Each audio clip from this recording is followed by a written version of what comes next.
Like, well, if all of these people say yes, I am up the creek without a paddle with 100 people going to be in this thing. Hi, guys. I am here today with the lovely Krista from Summit in a Box. If you guys have not heard of Krista, I'm going to let her introduce herself to you guys in just a second. But summits and bundles and all of these kinds of things are so popular right now. And they're beneficial for you as a contributor, you as a host, if you ever wanted to do them. They're just fantastic. So I'm going to let Krista introduce herself and her amazing courses and just tell us a little bit about summits. Yeah. Hey, thank you so much for having me. I'm so excited to be able to nerd out about this a little bit and answer some really great questions.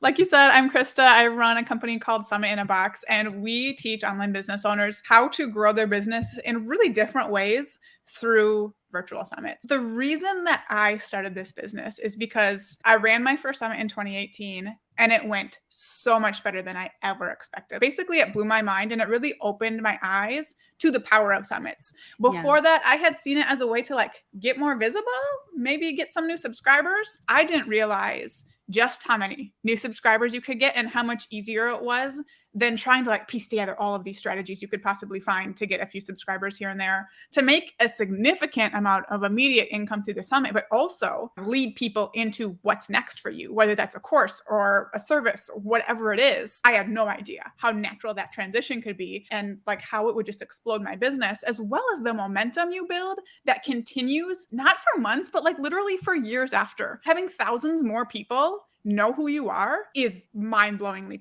powerful. And the results have not stopped paying off even from that first summit. The collaborations I've been able to do because of it, the bigger names who know who I am because of it that I've been able to collaborate with, it is powerful. And being able to see that for myself kind of lit me on fire, honestly.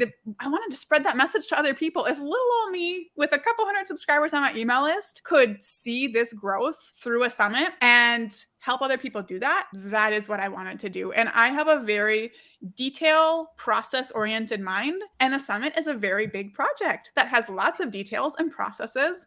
And so it was very natural to me to put together all of the templates I created for my own summit. We literally have hundreds. We have over 1,000 templates actually in our programs, and be able to be here, please never host a summit from scratch. We will give it all to you. That's what I'm all about. That's what I do. Making summits easier for people to host, whether you're a big deal or just starting out, and getting people better results as they do it. Is there a tipping point before you get to somewhere in between 15 and 100? Is there when you're sending out your pitches, how do you factor in the concept of well, if all of these people say yes, I am up the creek without a paddle with 100 people going to be in this thing? I love that question. So I like to pitch actually in what I call rounds. So I will send my first round of pitches to the people I kind of base it more on who is a really good fit for this that I think will say yes. So I have some kind of connection with them, but they're the perfect fit. I'm sending those pitches out first to try to fill some initial spots. And then my next round of pitches will go out to a wider group of people. And I can use those names of people that said yes in the first round as social proof. And then I kind of see my third round as, okay, based on how many people said no or didn't answer from these first two rounds, I have these many spots to fill. That's how I'm doing that. And I'll send a couple extra rounds if I have to. I don't know if I've ever actually had to send more than 3 rounds, because usually you're going to get a good acceptance rate if your event is positioned well. But pitching in a round, rather than being all right, I want 20 people, I'm going to pitch 40. Don't do that. You're going to end up with too many people.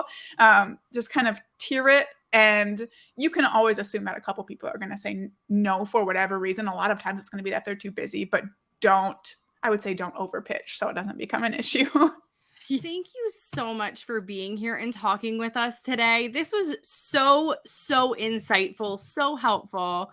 Is there anything else that you want to share with us about where we can follow up with you or anything like that? Yeah. So, the first thing you could check out is our quick start guide. We have a guide that walks you through how summits can replace your slow growth strategies and just move you towards incredible launches with thousands of leads, lots of great money from the all cost pass, and naturally lead to your offers. This guide specifically also kind of compares how you would generate 3,000 leads and 100K in revenue with and without a summit. And for some of you, that might be that is like, I could never do either of those things, but you're still going to get the idea of how hosting a summit compares to all of the other strategies we're used to hustling and piecing together for. And it also kind of walks through like the key pieces of hosting a summit that are going to lead to a really successful launch of the summit and whatever else you have to offer. So that would be a great place to start. Also, come find me on Instagram at Summit in a Box if you just have some like questions, want to connect, want to follow along. I'm over there way too often, so I would love to connect. I feel that deeply. Krista, thank you so much for being here with us today and sharing all of your knowledge. And hopefully a lot of us will be taking your vast knowledge and all of your templates and using them for hosting our own summits maybe someday. I would love it. I would love to see it. And thank you so much for having me and all of the awesome questions. This was so fun. And I hope it was helpful. All right, guys. Talk to you later. Bye.